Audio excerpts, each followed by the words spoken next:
भगवान शिव की उत्पत्ति और स्वरूप। भगवान शिव का जन्म सामान्य अर्थों में नहीं हुआ।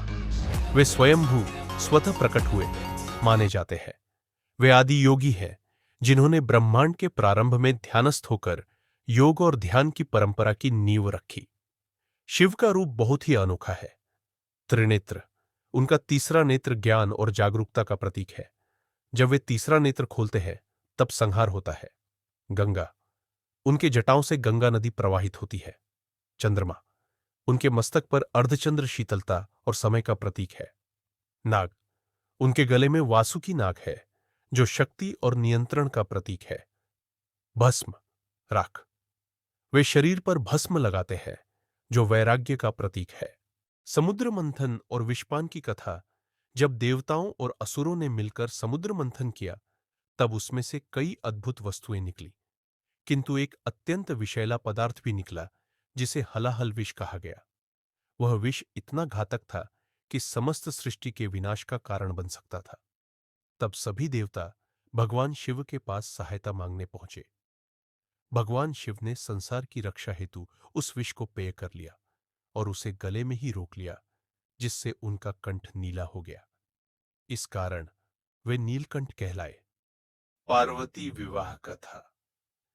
भगवान शिव का विवाह माता पार्वती से हुआ, जो देवी शक्ति का अवतार थी।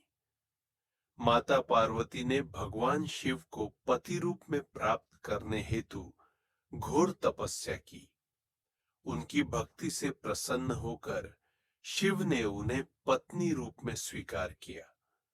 उनका विवाह हिमालय में अत्यंत धूमधाम से संपन्न हुआ। तांडव नृत्य भगवान शिव के एक अन्य रूप को नटराज कहा जाता है। इस रूप में वे तांडव नृत्य करते हैं, जो सृष्टि के निर्माण, संरक्षण और संहार का प्रतीक है। जब भगवान शिव रौद्र रूप में तांडव करते हैं, तब ब्रह्मांड की सारी शक्तियां विचलित हो जाती है।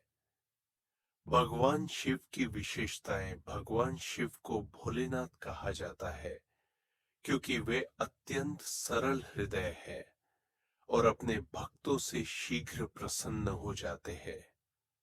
वे वैराग्य के प्रतीक है, सांसारिक मोह माया से दूर।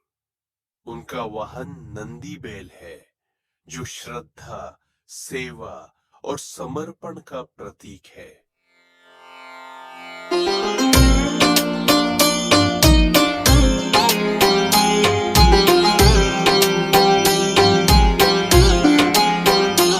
फरियाद मेरी सुनकर भोलेनाथ चले आना। फरियाद मेरी सुनकर